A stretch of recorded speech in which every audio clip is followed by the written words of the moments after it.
बहुत ही खूबसूरत तरीके से ये डैमेज साड़ी के ऊपर हम डिज़ाइन बनाकर दिखाएंगे। तो सबसे पहले ये साइड साइड से हम सिंगल घुमा लेंगे ताकि और भी नीडल की वजह से डैमेज ना हो।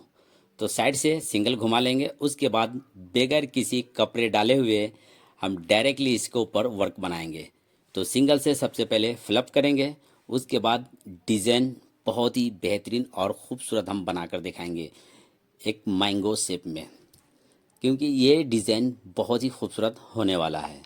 आप इसी तरीके से डैमेज ब्लाउज़ को बनाएंगे तो बहुत ही ज़्यादा खूबसूरत आएगा। वो ब्लाउज़ हो, साड़ी हो, किसी भी चीज़ को डैमेज अगर हो चुका है तो एम्ब्रॉयडरी मशीन से इसी तरीके से आप डिज़ाइन बनाकर कवर कर सकते हैं, और ये डिज़ाइन बहुत ही ज़्यादा खूबसूरत दिखने में लगेगा और मालूम भी नहीं पड़ेगा कि यह डैमेज था या जला हुआ। तो इसके ऊपर हम मैंगो शेप बनाएंगे। तो मैंगो शेप के लिए पहले मार्किंग कर लेंगे। मार्किंग करने का बाद उसके बाद गोल्डन जरी लेंगे और उसके बाद बहुत ही खूबसूरत और बेहतरीन डिज़ाइन बनाएंगे। तो वीडियो में एंड तक बने रहें। अगर पहली बार ये डिज़ाइन देख रहे हैं तो रिजवान एम्ब्रॉयडरी चैनल को सब्सक्राइब कर लें। इस चैनल पर एक से एक नई डिज़ाइन देखने को मिलेंगे। तो वीडियो में एंड तक बने रहें।